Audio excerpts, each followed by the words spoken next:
Charming star Sharwanand ప్రస్తుతం నారి నారి నడుమ మురారి సినిమాతో బిజీగా ఉన్నాడు.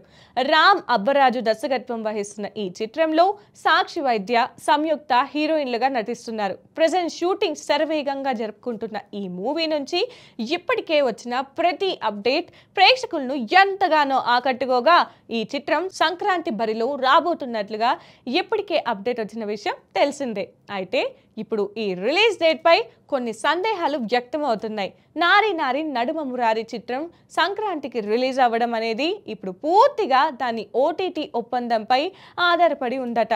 ఒప్పందం కుదిరితే ఈ చిత్రం అధికారికంగా పండుగ రేసుకొస్తుందని నెట్టింట వార్తలు వినిపిస్తున్నాయి. ఒకవేళ ఈ చిత్రం ఓటీటీ డీల్ కంప్లీట్ కాకపోతే సంక్రాంతి రేస్లో ఉండకపోవచ్చని సమాచారం. అయితే ఒప్పందం కుదిరేలోపు తుది కాఫీ సిద్ధంగా ఉన్నందున మిగిలిన షూటింగ్ను వచ్చే వారం తిరిగి ప్రారంభించడానికి బృందం సన్నాహాలు చేస్తుందని టాలీవుడ్ వర్గాల నుంచి టాక్. ఇక ఈ సినిమా ఓటీటీ డీల్పై ఏదో ఒక అప్డేట్ వస్తే గానీ నారి నారి నడుమ మురారి సంక్రాంతికి వస్తుందో లేదో వేచి చూడాల్సిందే.